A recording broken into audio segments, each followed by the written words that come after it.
Amém. Amém. Para você que ficou aqui comigo, que a graça e a paz de Jesus Cristo, o nosso Senhor, seja com você, seja com sua casa. Amém? Por gentileza, abra sua Bíblia comigo na carta de Tiago.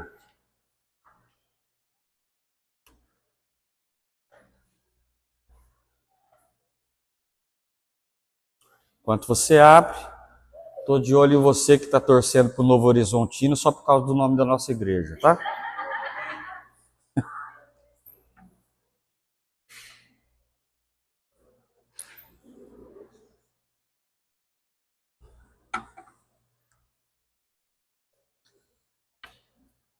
Nossa.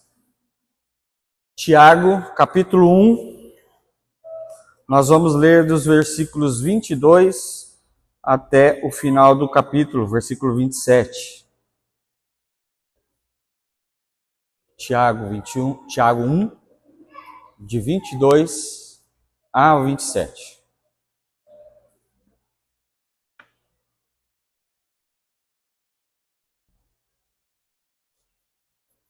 Todos acharam?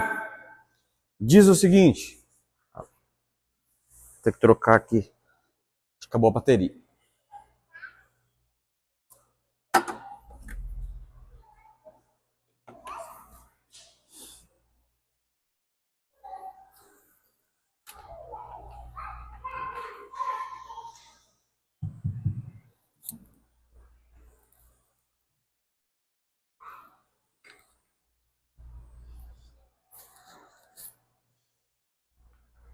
Diz o seguinte: sejam praticantes da palavra e não apenas ouvintes, enganando vocês mesmos. Aquele que ouve a palavra, mas não a põe em prática, é semelhante a um homem que olha para a sua face no espelho e depois de olhar para si, sai e logo esquece sua aparência. Mas o homem que observa atentamente a lei perfeita, que traz liberdade e persevera na prática dessa lei, não esquecendo o que ouviu, mas a praticando, será feliz naquilo que fizer. Se alguém se considera religioso, mas não refreia sua língua, engana-se a si mesmo. Sua religião não tem valor algum.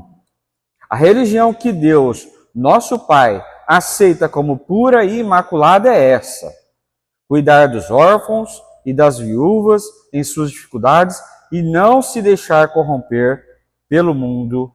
Até aqui, graças a Deus pela sua palavra. Feche seus olhos. Pai amado, muito obrigado porque o Senhor é um Deus que fala conosco. Muito obrigado porque o Senhor é um Deus presente na nossa vida. Um Deus que nos ama, que cuida da nossa história, tem cuidado da nossa casa, da nossa família. Muito obrigado porque cada um que está aqui nessa noite não veio de uma forma coincidente.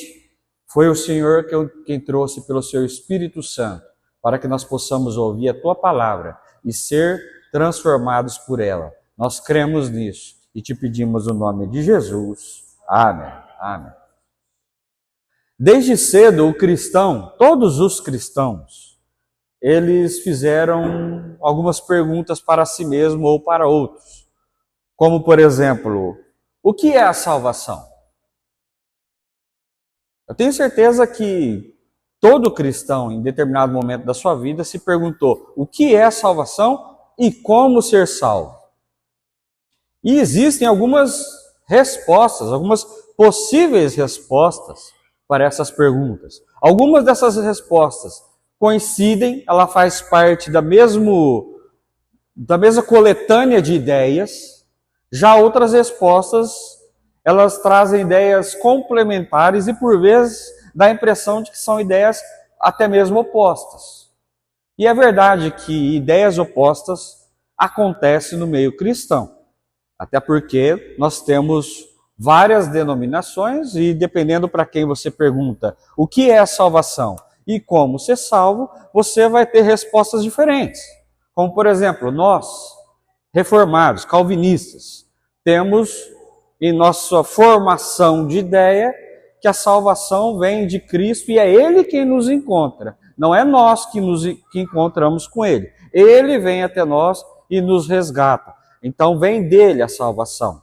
Mas os nossos irmãos arminianos, por exemplo, eles já acham diferente de nós, que nós é quem procuramos a Cristo e nós, através do nosso livre-arbítrio, é que escolhemos a Cristo, aceitamos a Cristo. E tem aqueles irmãos, inclusive, que acham que a salvação é para todos, que é o chamado universalismo. Todos foram salvos, todos serão salvos. São ideias absolutamente diferentes e cada uma delas tem seu apoio bíblico, tem seu apoio na sua estrutura de coletânea de ideias. Então, quem crê no calvinismo, crê em um conjunto de versículos, conjunto de ideias bíblicas que dá a entender isso. Quem crê no arminianismo, mesma coisa. Crê em outros tipos de textos bíblicos que dá ideia a isso. E até mesmo os universalistas também têm seus textos bíblicos. Como quando Paulo vai dizer que por um homem o pecado entrou no mundo, referenciando Adão, e por um homem o pecado saiu do mundo, referenciando o Cristo. Então, todas as ideias, ou pelo menos as ideias mais aceitas, comuns, têm seus apoios bíblicos. E, com relação, então, se isso significa que com relação a como ser salvo, a diversidade de resposta é muito grande. E a Bíblia vai dar algumas ideias, por exemplo.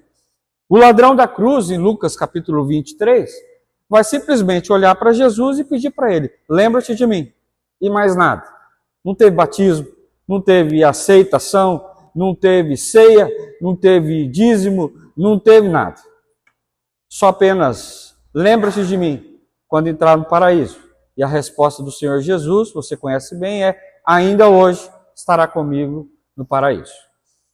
Já Nicodemos, está lá em João capítulo 3, Nicodemos, que era um mestre da lei, recebe Jesus às escondidas e pergunta para ele, o que é preciso para ser salvo? E Jesus responde para ele, não vai acontecer essa salvação que você entende, senão você não nascer de novo, você se tornar uma outra pessoa. Então a salvação em João 3 tem a ver com você se tornar uma outra pessoa, uma outra criatura, você nascer de novo. Tanto que a pergunta dele, como posso eu voltar ao ventre da minha mãe? Não, não é disso que Jesus está falando. Você nasce, então, agora do Espírito, e não da carne. Se você for em Mateus capítulo 7, o Senhor Jesus vai dizer assim, salvo é aquele que faz a vontade do meu Pai. Então nós temos aqui, quem faz a vontade do Pai, quem nasce de novo, e quem simplesmente olha para Jesus e fala, lembra-se de mim. Nós já temos 3 ideias aqui. Lucas 19, você conhece bem, o encontro de Jesus com Zaqueu, uma pessoa publicano, cobrador de impostos, baixinho como eu, ele sobe na árvore para ver Jesus, Jesus passa por ele e fala, desce daí, que hoje eu quero comer com você, ir na sua casa e a gente ceiar junto.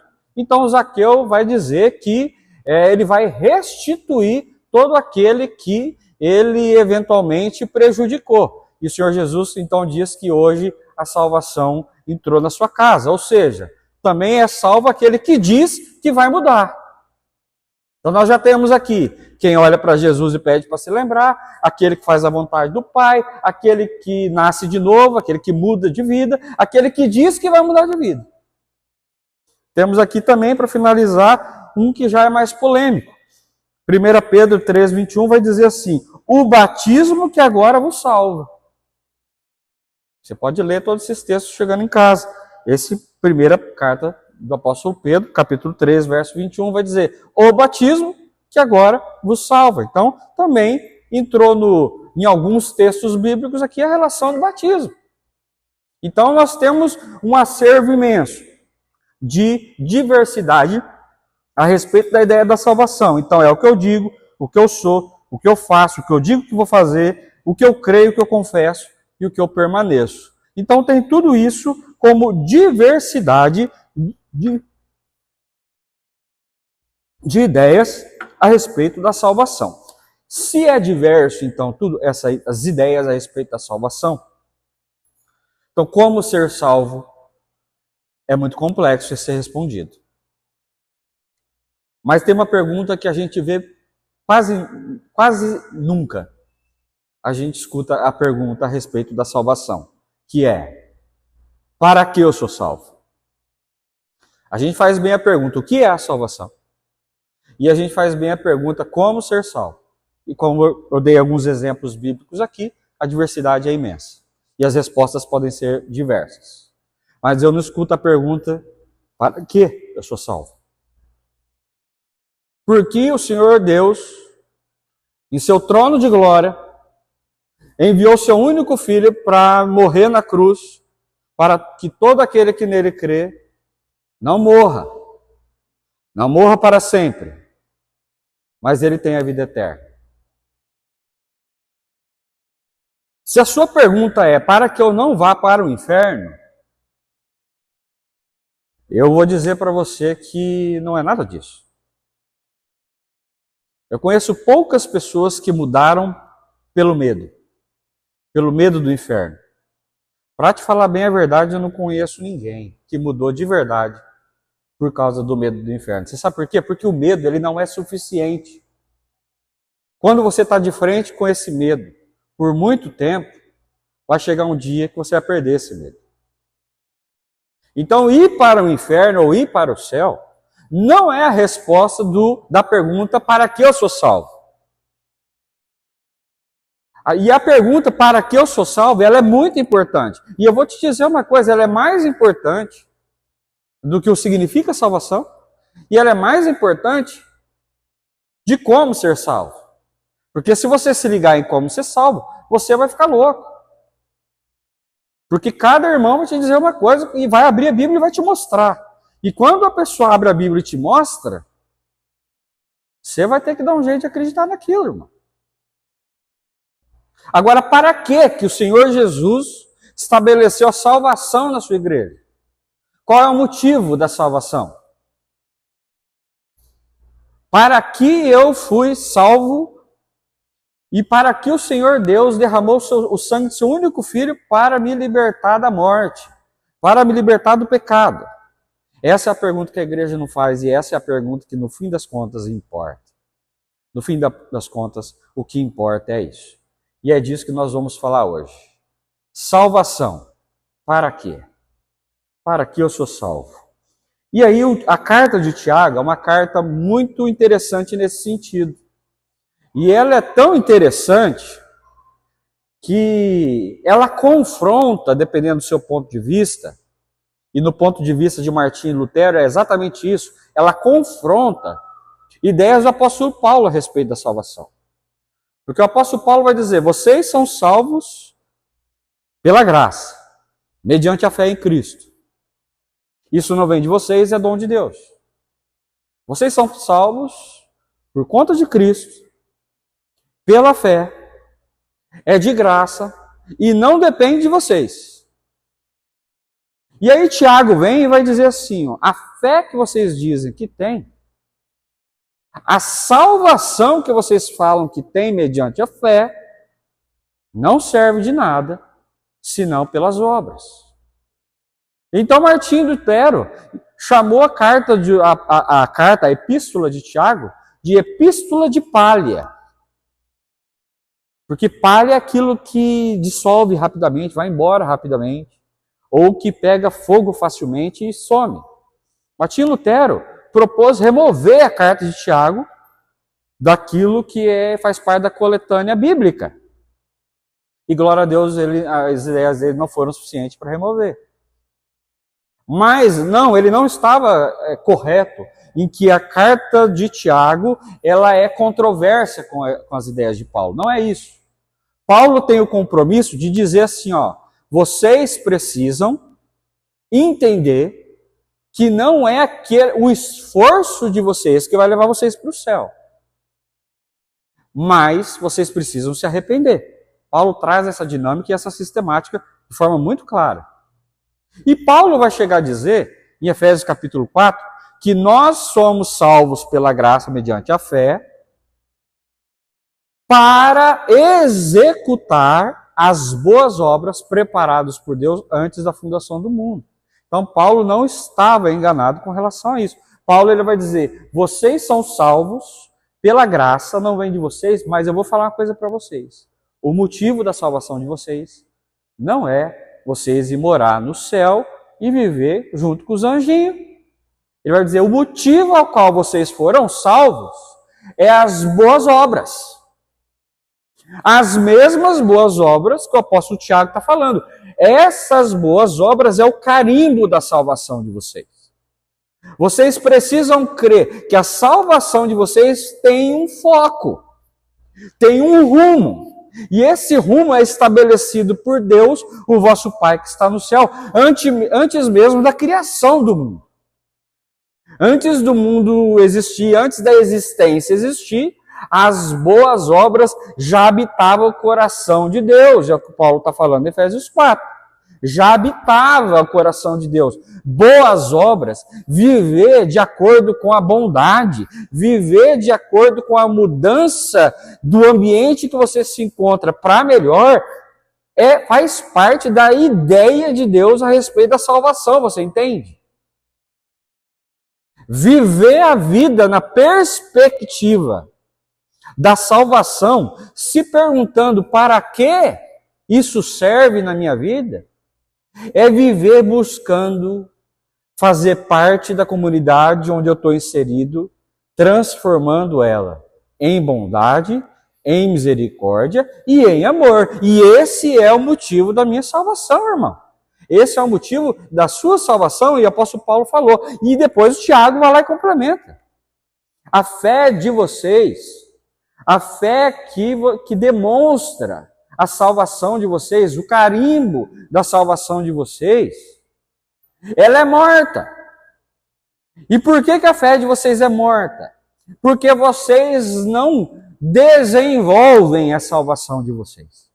Então a salvação de vocês, igreja de Cristo, a minha salvação, ela necessita ser desenvolvida.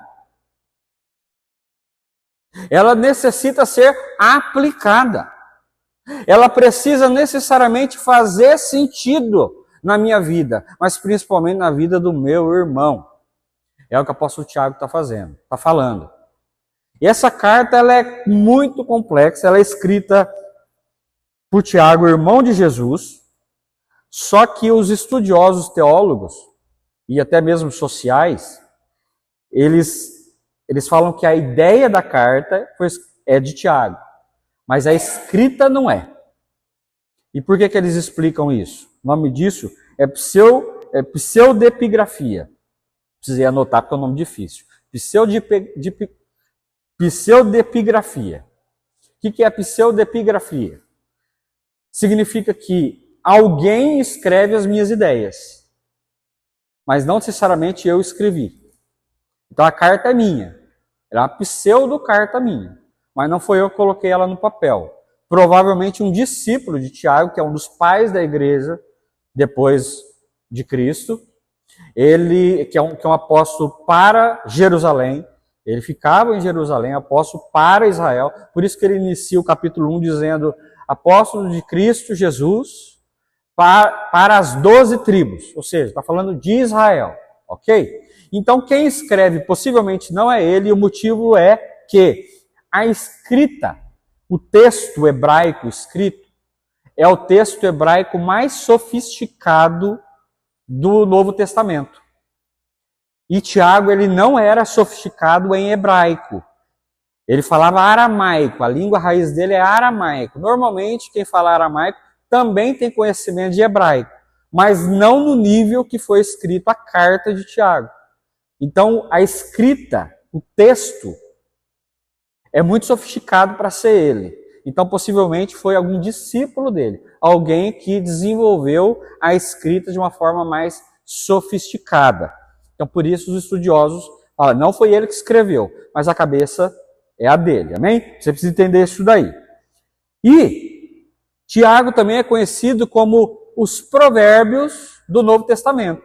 O Antigo Testamento tem o livro de Provérbios, o Novo Testamento também tem o livro de Provérbios, que é a carta de Tiago. Então, a carta de Tiago é uma carta que dá conselhos. Ele dá muitos conselhos para a gente. Então, A gente vai desenvolver as ideias de salvação com base nos conselhos de Tiago. Então, os conselhos de Tiago a respeito de como desenvolver a salvação foram essas, ó. Você precisa desenvolver a sua salvação, que é a resposta do para que ser salvo, para desenvolver a sua maturidade espiritual. Então, a primeira coisa que o Tiago fala, desenvolver a sua maturidade espiritual. Você não ser uma criança espiritual, você ir além. Então, a salvação, ela serve para isso. O desenvolvimento da salvação serve para que eu saia da imaturidade espiritual. Eu desenvolvo ela. Eu desenvolvo a minha salvação para transformar a minha forma de ouvir e a minha forma de agir. Como eu escuto, qual é a minha disponibilidade, disposição para escutar o que o outro me diz, para escutar o que Deus tem para me dizer. O desenvolvimento da salvação serve para isso. Serve também para produzir domínio da língua. Eu desenvolvo a minha salvação para que haja em mim o domínio da minha língua. Tiago vai dizer que a língua, ela pode se parecer até mesmo com o inferno, olha só. Quem não controla a língua, produz na vida do outro o inferno.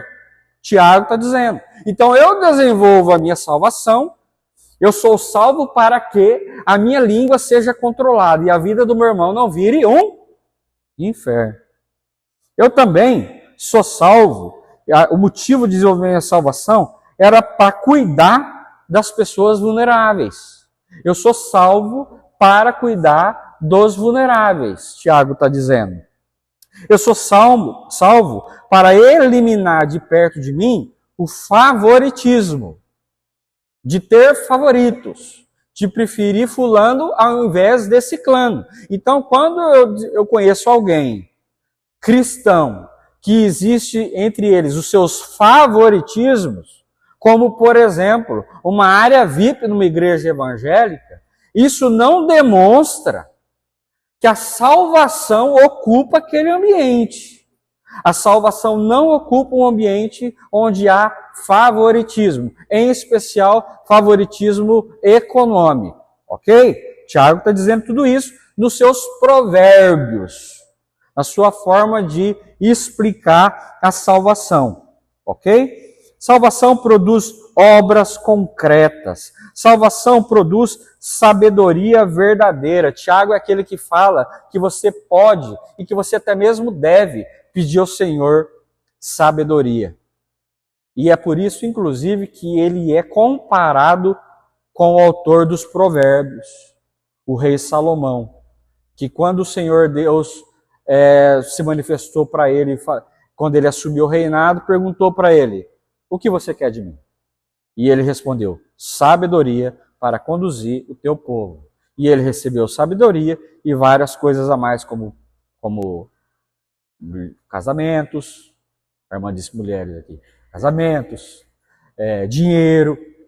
Deus deu tudo mais para ele, mas ele pediu sabedoria. O apóstolo Tiago, que é o apóstolo que desenvolve o Provérbios do Novo Testamento, ele diz que você deve pedir sabedoria para Deus. E ele afirma que, se você pedir sabedoria para Deus, Deus vai te dar. Irmãos, tem muita gente padecendo. Tem muita gente patinando na vida por falta de sabedoria, por tomar decisões precipitadas, por tomar decisões que prejudicam a sua casa, prejudica o seu trabalho, prejudica a sua forma de ser reconhecido no mundo e na história. Isso porque falta sabedoria, irmão, no nome de Jesus. Se você está aqui hoje, se você veio hoje aqui, e você está com dúvidas de como conduzir uma situação muito importante, peça ao Senhor sabedoria. O apóstolo Tiago está dizendo, Deus não recusa esse pedido. Não é tudo que a Bíblia vai falar que Deus não recusa. Deus recusa muitos pedidos. O pedido de solicitação de sabedoria, Deus não recusa, irmão. Nós precisamos crer nisso. Então, peça a sabedoria do alto, porque lidar com a sabedoria do alto demonstra que você está desenvolvendo a sua salvação. Outra coisa, combate o orgulho, combate ao egoísmo. Muda a relação com o dinheiro e cria uma comunidade que restaura pessoas. Tudo isso é um pouquinho daquilo que o Tiago fala a respeito de que ao desenvolver a sua salvação, esses sinais te acompanharão. Eu devo desenvolver minha salvação para muito mais do que isso. Mas isso aqui já basta, irmãos, para a gente sair do ponto que a gente está, de verdadeira letargia, de verdadeira estagnação espiritual, porque vale a pena. Vale a pena ser chamado de salvo, porque é verdade que o Senhor Jesus aniquilou todo o poder da morte e do inferno na sua vida e na minha vida, irmão. Isso é verdade. Esse, irmão, é um assunto resolvido. Você não deveria ter dúvida sobre isso. O assunto do inferno não faz mais parte da vida da igreja, irmão. O Senhor Jesus resolveu. E ele disse, na cruz do Calvário, enquanto morria, está resolvido. Esse não é um tema, irmão. Esse não é um tema. Mas o tema de como a minha salvação é desenvolvida e para quê, isso sim é um tema que deveria ser importante para você. Para que a igreja deixe de parecer igreja. A igreja vem se parecendo igreja, mas não vem se estabelecendo como igreja funcional no mundo. Porque a igreja fala, mas a igreja não faz. E uma outra curiosidade da carta de Tiago é que o nome de Cristo, o nome Jesus, aparece só 2 vezes. O versículo 1 do primeiro capítulo e o versículo 1 do segundo capítulo. Depois disso, o nome de Jesus não é mais citado diretamente. Por que isso é tão importante para mim e para você? Porque falar de Jesus, irmão, dependendo do contexto da sua vida, até atrapalha. Você viver a sua vida de uma forma desregrada e no final do dia falar de Jesus de Nazaré, compromete contra o Evangelho. O seu vizinho, ouvindo você falar de Jesus, talvez se escandalize e fale assim, eu não vou para a igreja dessa pessoa, não. Essa é uma religião que eu não quero. Eu falava num acampamento de adolescentes, não era de adolescentes, mas tinha bastante adolescentes, no carnaval, que agora tem um movimento, não só em Maringá. Esse movimento é de pessoas que abordam você nas ruas e em ambientes que não tem a ver com o ambiente religioso, por exemplo, academia, o McDonald's, como aconteceu comigo, o McDonald's. Mas eu já vi na internet também academia. A pessoa aborda você está lá com 50 quilos cada lado do supino, e a pessoa bate o seu ladinho assim e fala, posso orar por você? Para se parecer cristão. Para se parecer com crente. E isso, irmão, na verdade é uma estratégia de trazer a pessoa para a igreja. Eu conheço essa estratégia faz 20 anos. Então é um movimento de pessoas que atrapalham o seu dia a dia em nome de Jesus. E que não tem nada a ver com Jesus. E a prova disso é a carta de Tiago, que fala de Jesus 2 vezes, mas que é uma das cartas mais ricas do Novo Testamento. Porque é uma carta que incentiva a igreja de Cristo ser igreja de Cristo. E não falar que é a igreja de Cristo, irmão. As pessoas, o Senhor Jesus vai dizer na carta de João, no Evangelho de João, que as pessoas vão olhar para você e vai te reconhecer como discípulo de Jesus quando você ficar falando dele por aí na academia. Não é isso que Jesus vai falar. Jesus vai dizer, as pessoas vão olhar para você e reconhecer a mim e você quando vocês amarem uns aos outros. E por que a gente fala? Porque amar é difícil. Então é muito melhor falar e convencer pela voz, convencer por uma situação diversa, uma situação até mesmo constrangedora, como abordar o sujeito na academia, no MEC, do que mostrar que você ama a pessoa. Do que você estabeleceu o amor de Cristo na vida dessas pessoas. Então a primeira grande lição da carta de Tiago, que a gente leu, é essa. Falar importa bem pouco, irmão. Falar de Cristo importa bem pouco. Viver Cristo importa muito. Se as pessoas não vierem até você te perguntando por que você é assim, para aí sim você responder porque eu sou discípulo de Jesus de Nazaré, não vá você importunar as pessoas. Só importune as pessoas, irmãos, nas ruas, se ela vier até você para perguntar por que você é essa bênção que você é. Por que você é tão amoroso numa situação onde você devia, na verdade, dar o troco? Retribuir com o toma lá da cá. O discípulo de Jesus, ele é reconhecido como tal, ele é reconhecido como discípulo de Jesus por causa do amor. Por causa da transformação que ele causa ao redor dele em amor, em misericórdia e em graça. Tiago vai falar assim, mais importa o que você transborda para onde você está do que o que você fala. E a prova disso é, de fato, ele não colocar Jesus, a palavra Jesus, na 98% de sua carta.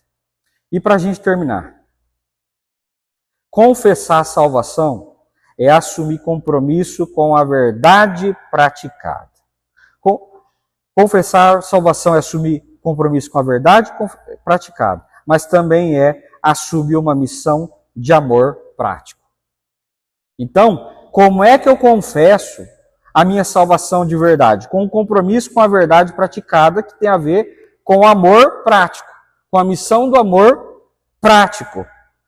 Tiago está falando assim, confessar a fé não é repetir palavra, é permitir que a palavra de Deus molde quem somos e transforma as nossas atitudes, alcançando pessoas ao nosso redor.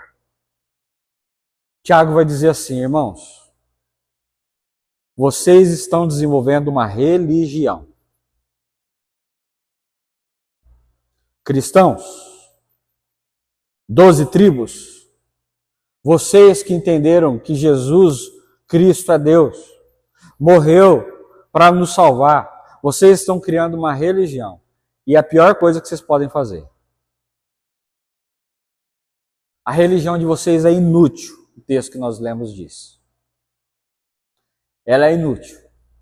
E ele vai dizer assim, a religião que Deus, o vosso Pai, acha perfeita é o cuidado com as viúvas, com os órfãos, com os pobres, com os vulneráveis. Você quer ter uma religião a qual Deus ache perfeito?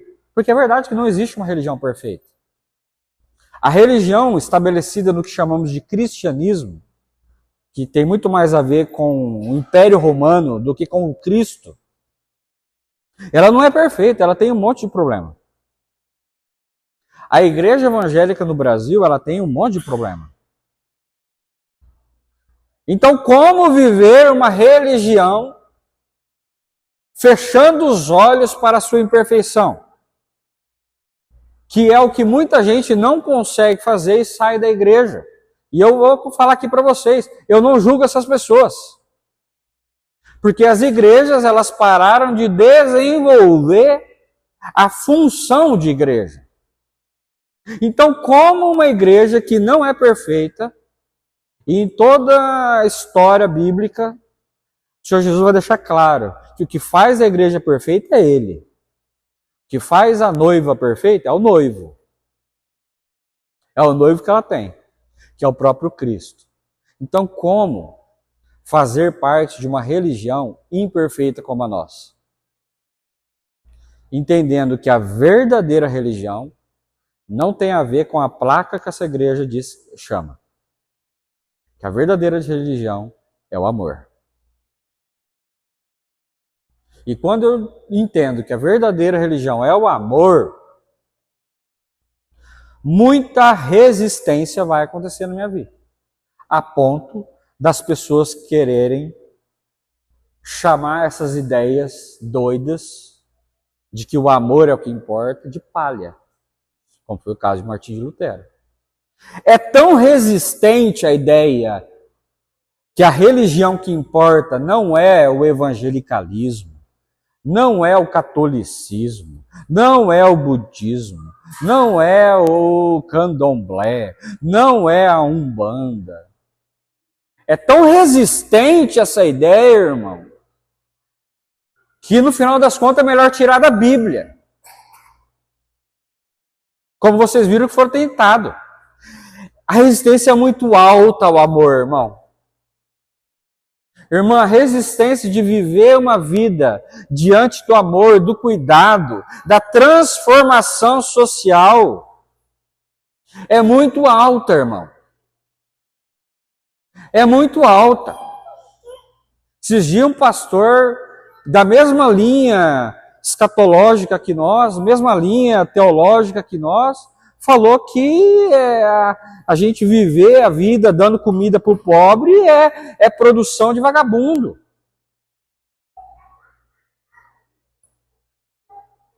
O que será que essa pessoa fez com esse texto? Porque de fato não importa o que você acha, o que eu acho, irmão. Não tem nenhuma importância a minha opinião pessoal sobre a sociedade, tá? Nem a tua, nem a minha. Não importa o que eu acho. Mas o que eu faço com um texto desse? Onde o irmão de Cristo vai dizer assim, a religião que importa é o cuidado com o vulnerável. O que eu faço com isso, irmão? A resistência é grande demais, igreja. Só que se eu quiser viver a vida, viver um desenvolvimento da minha vida, orientado à minha salvação, respondendo à minha salvação, que não veio de mim, que nós cremos isso, que veio de Cristo. Mas como é que eu respondo à minha salvação, irmão? Eu preciso fazer com que a igreja vire igreja, custe o que custar. Custe, irmão, o que custar. Porque se Martim Lutero, que é o pai da igreja evangélica, não conseguiu tirar essa carta da Bíblia, nós também não vamos. Nós não vamos passar por um texto desse e fingir que não é com a gente. Porque se a gente fizer isso, nós descaracterizamos a nossa salvação. E a resposta da pergunta, para que eu sou salvo, vai virar de fato, somente para eu ir para o céu. E não tem nada a ver com isso. E no nome de Jesus, eu queria te orientar, igreja. Eu queria pedir que o Espírito Santo de Deus, nesse momento, abrigue o teu coração. Faça parte da sua forma de pensar a sua salvação, irmão e irmã. Eu peço a Deus por isso. Para que a sua salvação demonstre o amor de Cristo na terra. Porque se a sua salvação não demonstrar o amor de Cristo na terra, ela não serve para absolutamente nada. Mas ela serve. Ela serve porque essa é uma igreja de Cristo transformada pelo Espírito Santo de Deus. Eu creio nisso. Você crê nisso? Amém. Graças a Deus. Fica de pé.